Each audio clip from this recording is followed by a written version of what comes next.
does the ELD website, as far as different resources and websites and things like that are available to you.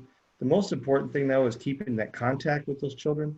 I know the school districts have had to do technological inventories to make sure that students have what they need and they have the connectivity. That's extremely important this time, is that connection and trying to continue with what you were doing, although it's going to be different because it's going to be online and virtual for a lot of people. But the first steps you have to take are making sure you have those communications available to you. And I know that our leadership at DESE has told us that we're going to do whatever it is we think we can do, and whatever way we can help in this situation when it comes to requirements, compliance, and things like that. On our end, well, first I want to say, Shawn, thank you so much for those resources. And Cami, you know, it's been a lifesaver, the ELD resources and the blog.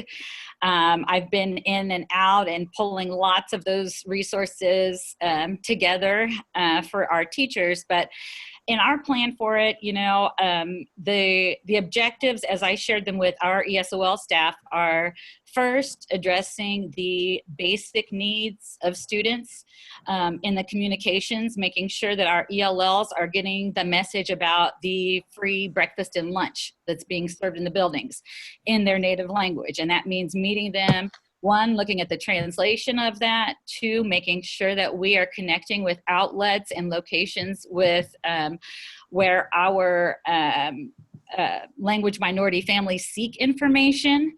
And for us, that's some multilingual news, laundromat, apartment complexes.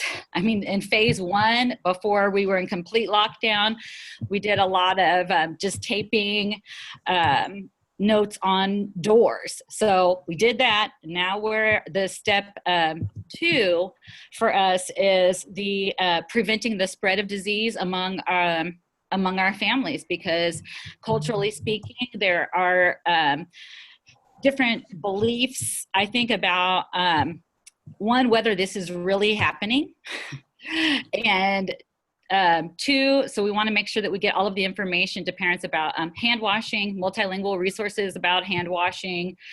And then the last step that we're looking at is the educational piece.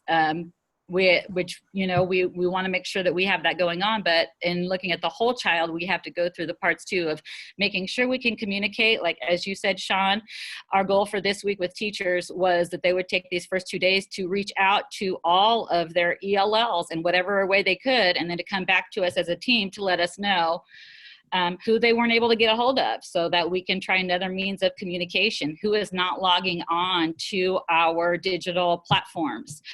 Who have they not heard from? And we're reaching out to them to see how they're doing and make sure that they have the connections to get on.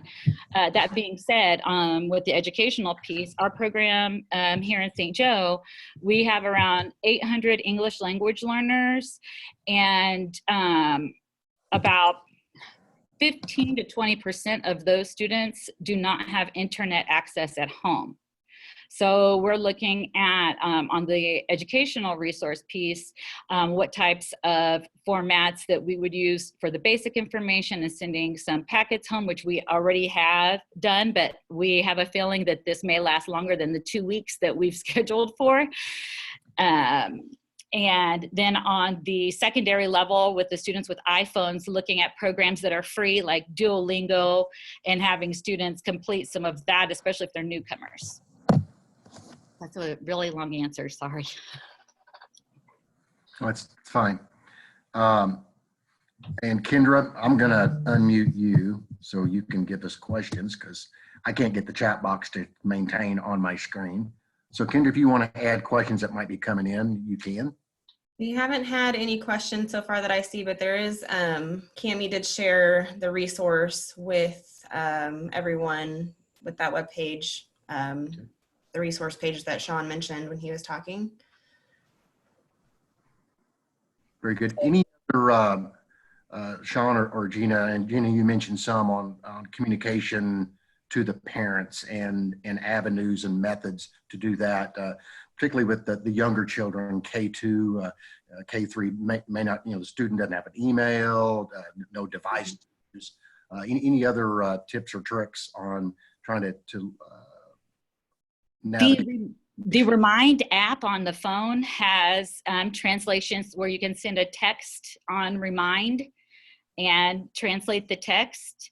Also, calling using star 69 or star 67 so that they don't have your phone if you don't want them to have your phone number. We've been doing that. And I know that there is a Google feature. I don't know if it's Google Speak, where you can do something similar in reaching out to families and it's an anonymous call. Okay. Google Voice, that's it. Thank you, Cammie. Shawn, I don't know why it keeps muting you, but. Yeah, I think that's better. Go ahead, Shawn. Well, yeah, and I think there are a lot of people on this Zoom right now that I know that are experiencing this, going through that right now. We know that there are, if it's a financial issue, a Title III issue, or something like that that's holding you back, that's keeping us from reaching out to these kids, that's something you could definitely talk to me about. That's something that's allowable in your budget.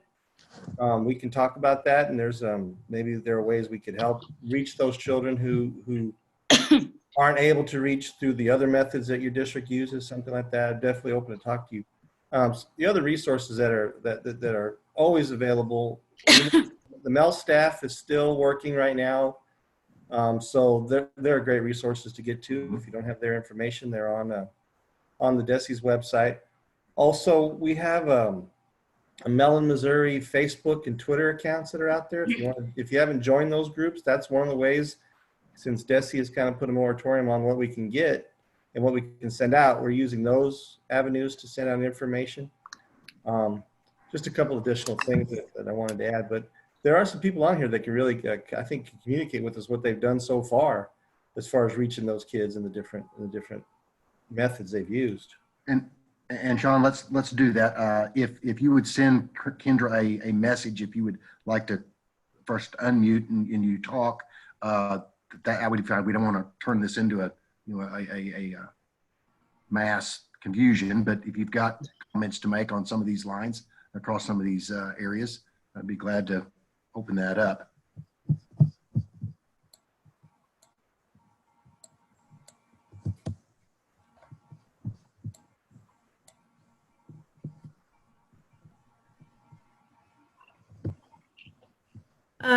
Julie Williams does have something to say, so let me unmute you, Julie. And then we've also got a couple questions coming in. So Julie, go ahead.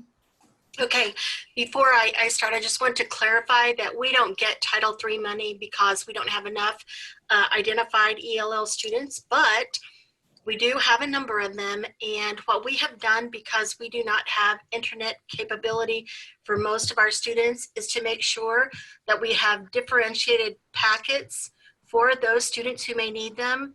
An example is we have a new student who speaks only Spanish that just moved here, and we have translated all of the same materials that we do with our typical students into Spanish for that student. So that might be something people consider in an area with no connectivity.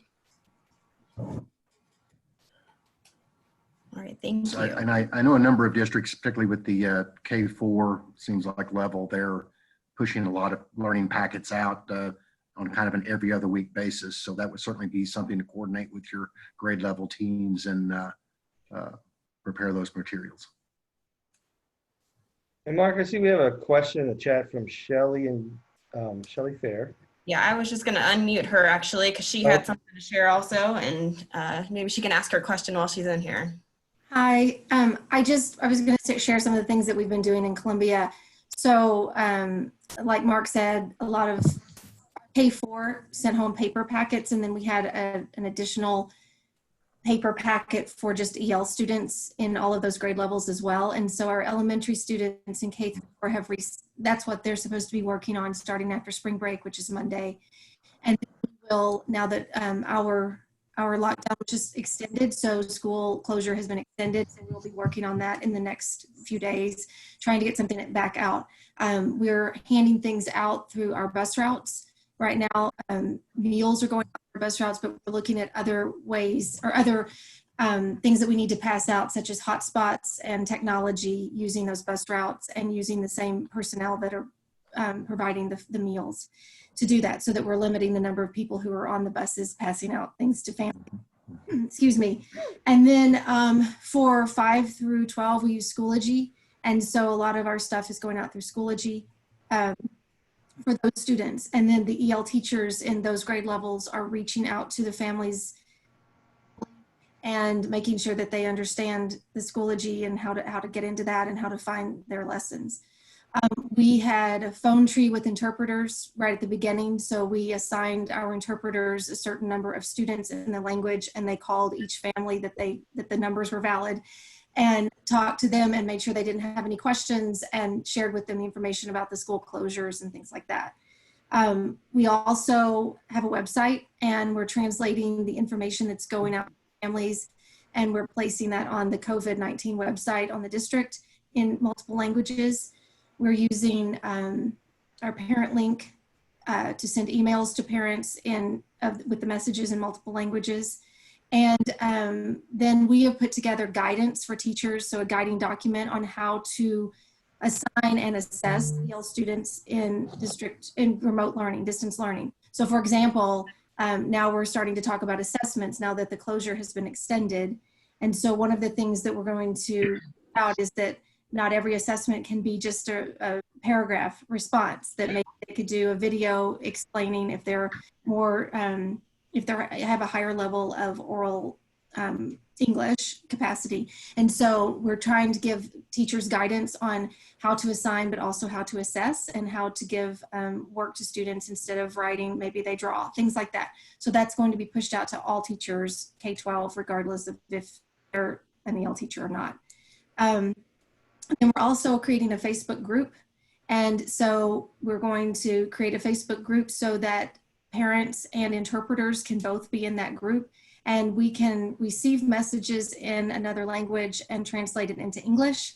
And then we can get that message to the appropriate teacher, and then vice versa. We can put messages out, and parents in that group then would be able to translate using the Facebook technology, translation technology, which we know is not perfect. And I've never used Google Translate for anything official, but I am now because it has to be out so quickly that I don't have time to send it off somewhere or to have somebody, to find somebody who can help with it. So that is where we are and what we've been doing with EL. And I don't know if you want to wait for my question till later, Shawn, until more people have time to share, but I can ask it now. You guys just tell me. We have one more person to share on that question, and then let's come back to you, Shelley, for your question on enrollees. Okay, thank you. Okay, Tracy Rutherford, I'm going to unmute you. I think. There we go. Tracy, did you have something you'd like to share?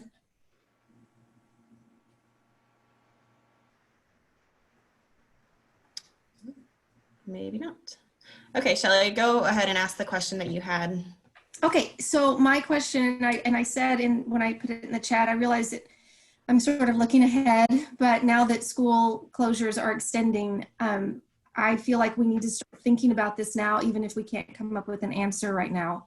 But that is about testing students for new students. So we, especially at secondary, we, as everyone does, depend on that testing result to place them in classes if they are EL, if they're not. And without that, then I'm worried that students are going to be placed in classes that are not appropriate for their language level, and that they're not going to get the help they need from an EL teacher. So I just wanted to know if we've heard anything from WIDA, or if there's any conversation started about how to assess students who are new. There are some conversations that started. I know I've been getting some requests from my fellow state directors in this area. There's obviously going to be a lot of leeway here as far as you identifying students. WIDA is still open for business. The availability of the online screener will be there. but it's going to come down to, do you have access to it? Will you be able to sit with a child as they do it, and those types of things. So our first concern is getting the services to the children that need it. So if you start serving a child who has not yet been identified, even with Title III funding, through this process, who's new in this, there's not going to be some sort of hammer that comes down on you for doing that if they wind up being not an English learner. So we're going to want you to first start providing those services. We're going to make sure through WIDA that the online screener is available and continues to be, and we have our newcomer assessment that we have out there that districts have been using to identify those children. But we're going to be very open-minded and give you some leeway when it comes to identification process here. The law, Gena says we have to identify every English language learner. And the process, we know at this time is going to need a little help. So we're going to continue to look to see what other states are doing. We're going to continue to see what WIDA has to say. But as of right now, all the available resources that are online are still going to be online. But we know that there's going to be some decisions that are going to have to be made on your end as far as service or not. And we'd recommend you go ahead and start providing services if you can. Okay. Ryan Rumpf asks, can we accept scores from non-WIDA states for the time being? Sure. You can accept anything from it's information, it's data that you're going to have in front of you. If a child does come in from Texas or somewhere that's non-WIDA state and they have some data and you want to identify them based on that information, I would recommend you do that, especially if it's specific to English learners. I mean, even if they just say they were identified once, if you don't have additional information, I would recommend you go ahead and identify them. And then at some point, though, we're going to have to screen them. We're going to get them into the system. But we're not worried about that right now. We're going to try to get those kids served. So I would definitely say use that, whatever data you have available to you, even if it's from another state or country. Shelley, one question for you before we go to one from Steve O'Sullivan. Can you share the guiding document for teachers that you referenced? Yes, when it's finished, I'll share it and I'll put it on the listserv. Thank you. Okay, Steve O'Sullivan asks, is there a particular aspect of language acquisition that would make the most sense to emphasize remotely? For instance, listening, reading, speaking, or writing? I would think that reading is probably the easiest because of the online resources that are available for that. And because we always want students to be reading and good readers. And during this break, it's going to be important that they're taking time out to read. So I think that is probably the easiest to address. One of the resources that that we are using is the Scholastic Learn at Home. And there are some reading selections there, and they're based on grade clusters. They have some in English and they have some in Spanish, but that program is really great. So I think it obviously makes more sense to do the reading. Now, writing can be done in so many ways, journal writing. So I think those modalities, so we're getting both an input and an output, are important. I think too, it's easy to say we're not going to do speaking because it's so difficult, but really the young people know how to do this way better than we do. And so I think like tapping into some of their own ideas is a good idea. They do, they record themselves all the time doing whatever. And so I think, like I said earlier, finding ways to give assessments that allow for all of those, for all of the domains to be used is a really good idea, especially in the world of technology. That is true. I agree, Shelley. Yeah. Thank you very much. I was only thinking of those students who didn't have internet capability because that's one of our issues right now. But even if they text you something, like just send me a text, like say it and record it, text it to me, text me an audio file, text me a video of you explaining it, and we can go from there. It doesn't, I think adults are more afraid of this than the kids are, even though English, they know a lot more about it than we do. And I think just giving them those options is still important to do, and actually probably will get more speaking practice in the classroom. And my contribution to this is I've seen a lot of people sending me information about what they're doing. And it's been really interesting to see that people are not limiting themselves to really anything. We're still looking at what the children need based on the data that we had on them. And they're able to design instruction to meet all the modalities. So that's been kind of uplifting to me to see all the information that's been coming in and given to us. As last week we were putting out a daily listserv on that I'm not really seeing that with creativity that people are limited at all. And so that's kind of where I'm going with that use your imagination, I think as Shelley and Gena have said, and use the technology and there are ways to do all this. Going back through the chat box, I think I might have missed one from Andy. Does anyone have recommendations about the best video conferencing software, or maybe even ones to avoid that are not mobile friendly? Well, just in trying to communicate with our staff and people at DESE, we've bounced around a few things. I think Zoom has been working pretty well for us, and WebEx, and I'm really limited when it comes to those types of things. But Zoom has worked a little bit better than WebEx for me. I think Zoom is, we're using Zoom within our district, and I think by the end, everyone will be able to really use Zoom. So we have a teacher teams, and we're inviting each other, and we're really getting into that. But I think it's really easy. It's harder for the person setting it up, but for people to get on, it's probably the easiest because you just click on a link and there you go. Yeah. Yeah, I have a college student who's here confined with us, and that's what they use at the University of Missouri and different places too. So Zoom wins this round. Yay. At least we have something that we can You should have use. bought stock in that. Ryan Rump says Google Meet is also able to have translated captions. Google what? Google Meet? Meet? Okay. Yeah. And Andrea Hellman says Zoom is for participants 13 and over. Good point. I know that somehow that's good. It's probably going to parent emails then, because I know a lot of teachers around the country are Zooming with their elementary students. So somehow, maybe if you send it to a parent email and the parent can log in and they're with them, that might be okay. I did want to say that one of the things that I'm going to send today is just a reminder of the privacy issues and FERPA issues and things that we have to keep in mind, even though we're all going online. So we talked about recording Zoom meetings, and then what do you do with that? And so making sure that that's private in a student, some sort of internal database that you're sharing with students, if you're sharing it with people who couldn't be at the meeting at the time. But I think especially with some of our EL students, I'm thinking of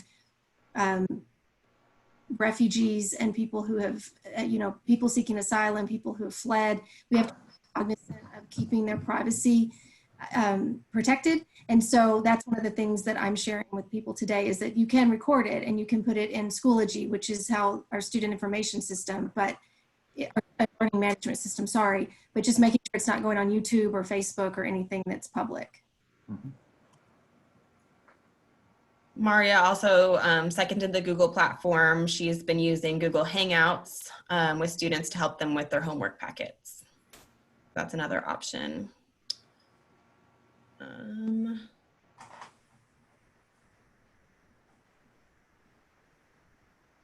Several others, so Google Hangouts and Google Meet, Translator from Microsoft for large group conversations with families, can have an audience of up to 100.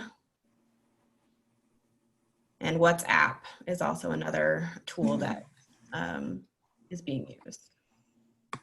And Kendra, I believe you said this material had already been copied to the chat box, correct? I don't think it had, but I can do that. Or you or Tom could do that. Yeah. These are some resources that came in a couple of days ago to our team, and we put these together. But I'm sure, as we've mentioned, a number of other resources have been mentioned, and we can add those to the chat box, and everybody can copy and paste those back out.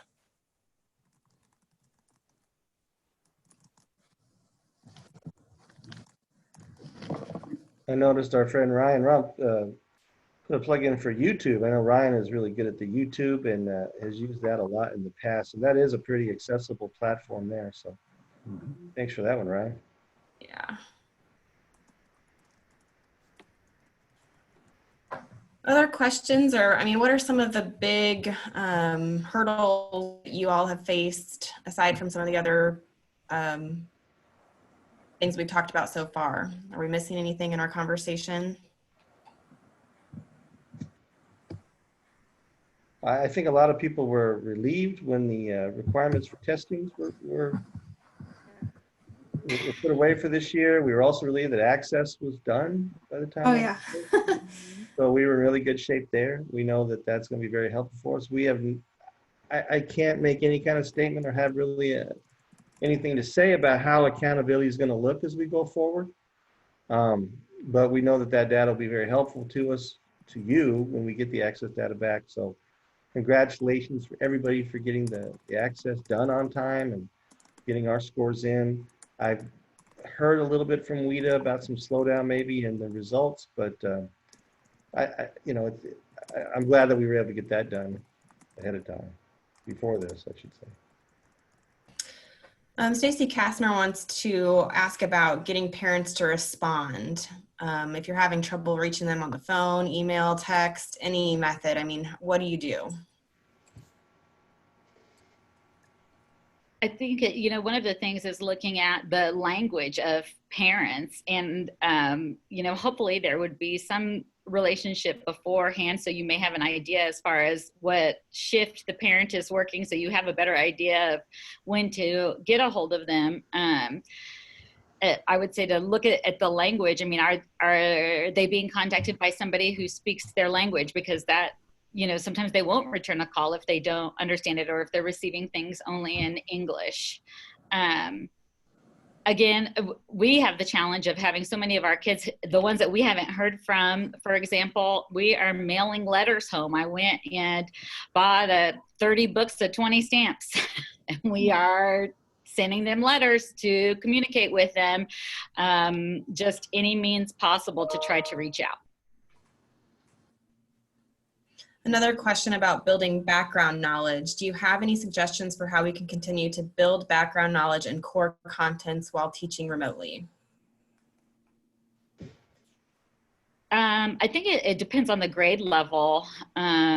Because if we're talking about building background, it depends on if they speak English or not. If they don't speak English yet, then they can build background if there are resources that they can access to in their native language. However, then, as teachers, we need to be aware of what they're reading and go back to monitor and check their understanding on that. And so that's the caveat with that piece of building background. Otherwise, having access to similar materials as the other students on the background and continuing to build background, I think that would be helpful. I mean, I think another piece that we need to think about is looking at the quality versus quantity of what we are sending to students, and really make some decisions on if we want them to be really reading more on the core content or watching videos, that we need to narrow it down so that we can come back and measure that in some way.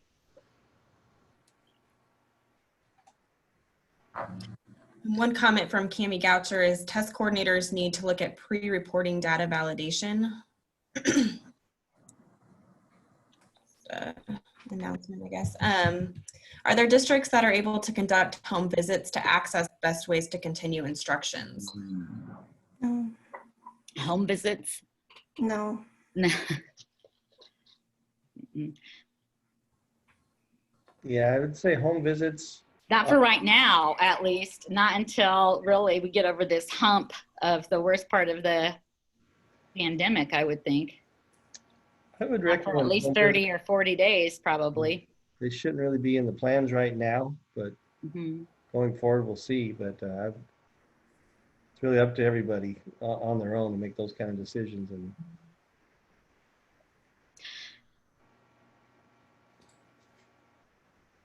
And Ryan Rump wants to know, moving forward, can we get hazmat suits with Title III funds? Right. It's an allowable use. Yes. if you So we can do our home visits. you write your lesson on the hazmat suit. That's right. Ryan, we know that there are ways to do lots of things, and we can have a conversation if you like. Yeah, those are, it's kind of, it's an interesting question. Is that a necessary item for instruction? It could be at some point. Right now, we're not having any contact, so, but that's something that I'm going to have to gather information on. Things are going to be changing. That is really generally a good question. What type of equipment now is considered instructional? The world is changing. Mm-hmm. But no, for right now, Ryan, don't go out and buy something. Other areas we've missed. Any other? Well, I was typing it, but I'll just say it. We're having struggles with finding resources or even ways to translate online. Karen, Karenni, and Tigrinya. And I'm just wondering if we could put it out there and see if anybody has any good ideas or any resources that we could tap into. We're pretty much covered on the others, but those 3 languages, which population of our EL students, we're having trouble finding anything or anyone in the community who is enough in either language to do the translations for us. Now, are these like parent notification letters, or what are you thinking? And the reason I ask is because Day Translations probably has those 3 languages, but they will charge per word.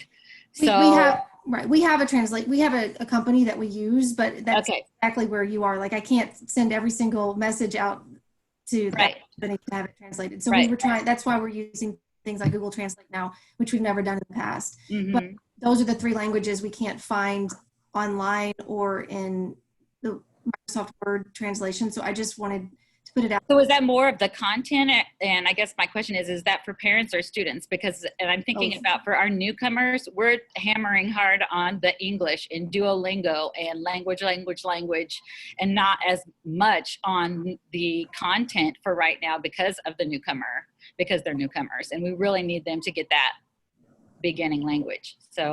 So no, it's not about newcomers. It's about the parents and the communication with parents. So that's okay. So maybe then Day Translations.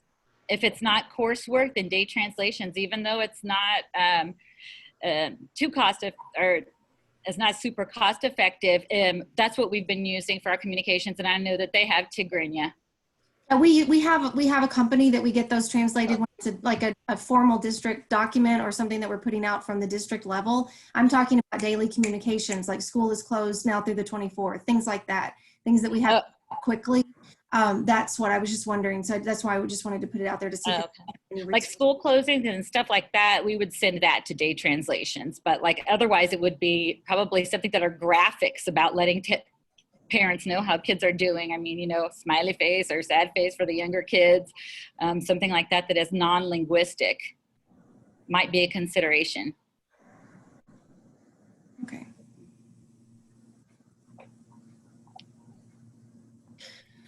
One question, I've heard some parents that they are not going to be sending students back once the closures are over. Would they be dropped or considered homebound? Well, it's really going to depend on what the situation is. If they're going to homeschool their child, they would be leaving for homeschool, so they're continuing school. They wouldn't be a dropout in that situation. Homebound is basically determined through the special ed part of the world, whether or not you would then provide instruction.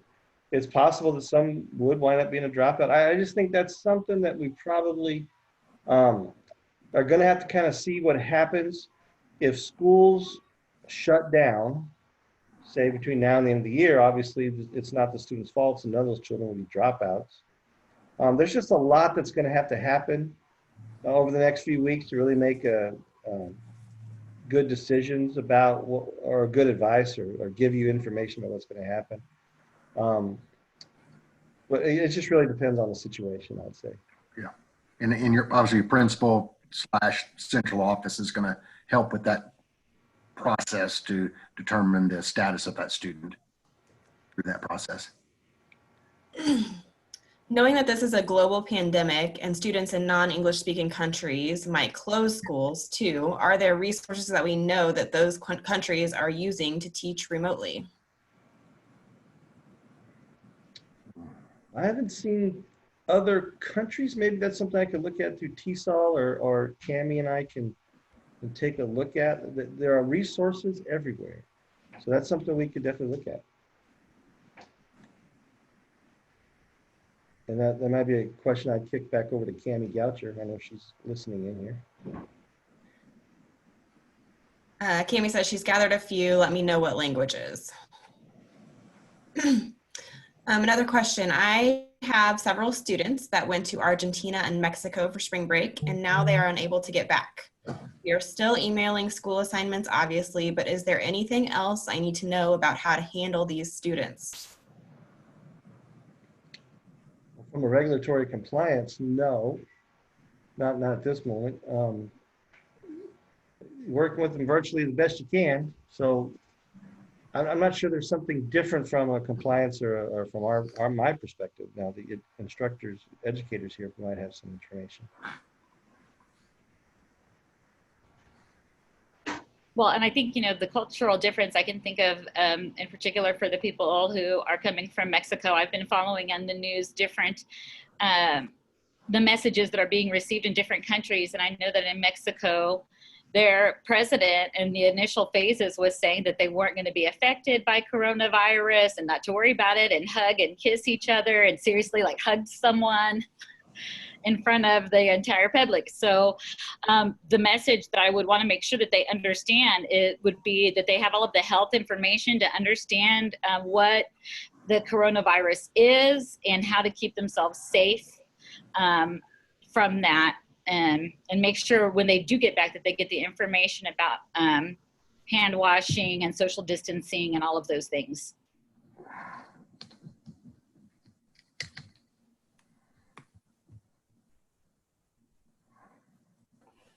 Okay, one question from Sally, or a comment, I should say. We have to be careful not to overwhelm our families and ourselves with too many resources. So ideas on how to kind of keep those to a minimum so we're only sending out the most important communications.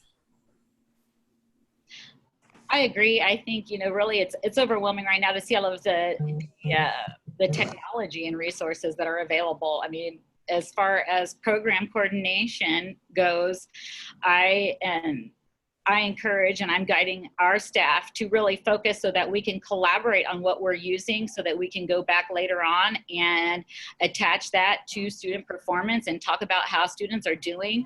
And so we're looking at the types of formats that we're using, talking about using the same format, like, okay, we're going to use Google Classroom and these are going to be the anchor pieces that we're going to use for instruction. And this is how we're going to measure it so that it doesn't become too overwhelming. With regard to parents, I think, you know, just making timely communication with them and making sure that they are aware of the essential pieces of what's happening is enough. They don't need necessarily an everyday or even about how what is going on in the classroom as much as they need to be aware of the important things that are happening. They need to be able to access whatever resources. If we have all of these resources and they're on Google Classroom and our parents have no idea how to access that, that's a challenge. And that's one of the challenges that we've been facing. Yes. So use enough to be able to guide parents on how to use them too. Cami just added a comment. Please read the new DESE document I shared and look at the various tabs. So she linked that earlier in our chat, and we'll write up a little synopsis of this chat and we'll include that in our blog when we get that up.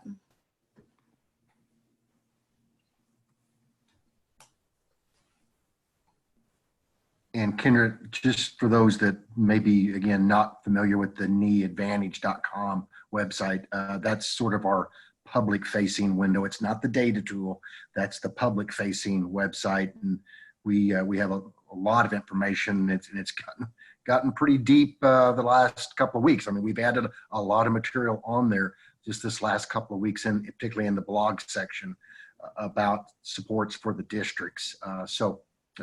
When we mentioned that's where the blog's at, it's over there in that neadvantage.com public website. Yes, thank you, Mark. And Cami did link that document again. So thank you very much. And I got the note a while ago, my audio was cutting out, and I'm like the rest of you. I'm very dependent on my little local, wire and 2 tin cans to get my signal in and out of this house. So we're doing the best we can. Thanks. All right, any final thoughts or anything we wanted to add at this point before we wrap up?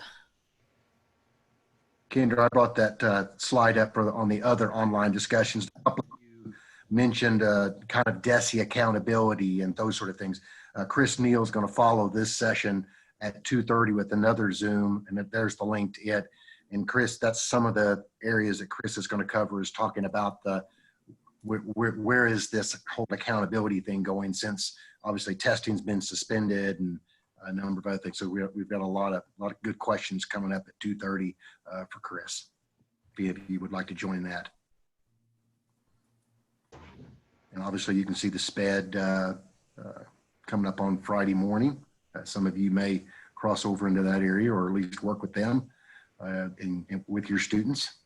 Might be worth your time to join us again. Yeah, and I just linked those sessions here as well. So feel free to join us in about 45 minutes for that next one. And just some closing comments here. Ryan says, might not be feeling like it, but everyone is doing a great job. No doubt about that. Yeah. Yeah. Obviously with this big turnout, you all care. I mean, you taking time and joining us, and Gena and Shawn and Shelly, others that contribute. We certainly appreciate your willingness to today and contribute to this conversation.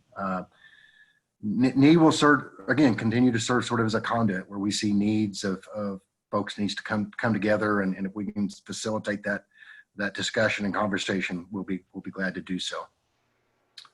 Any other questions as we close? I actually have a question. One of the aspects that we're looking at within our department is the well-being of teachers throughout this process. And I'm looking for any type of good yoga recommendations for teachers. Carrie, is it okay if I unmute you? If she's still on here, or she might have left. One of our NE staff members is putting together some resources for teacher well-being during this. So I was going to try to get her on, but I think she might have popped out of the session. Pop Sugar Fitness. Okay. Thank you. Mark, I'm just going to add, I'm going to monitor and keep a good eye on what's going on in Washington, D.C. I know a lot of people are concerned about funds, and now that, what's going to happen with the funding from Washington and stimulus and how that's going to affect education. So I'm going to try to keep a real close eye on what's going on there. Nothing so far when it comes to additional title funding. But I know that there's advocacy out there. So keep watching our website and looking for those kind of things for funding help. Thank you, Shawn. All right. Thank you so much, everyone, for joining us. Thank you, Gena, Shawn, Ellie, for all of your contributions. Glad to help. Yeah. Keep it on. Take care, everybody. Thank you. Bye. Y'all have a great day. Thank you for joining us. Bye. The biggest pretty group.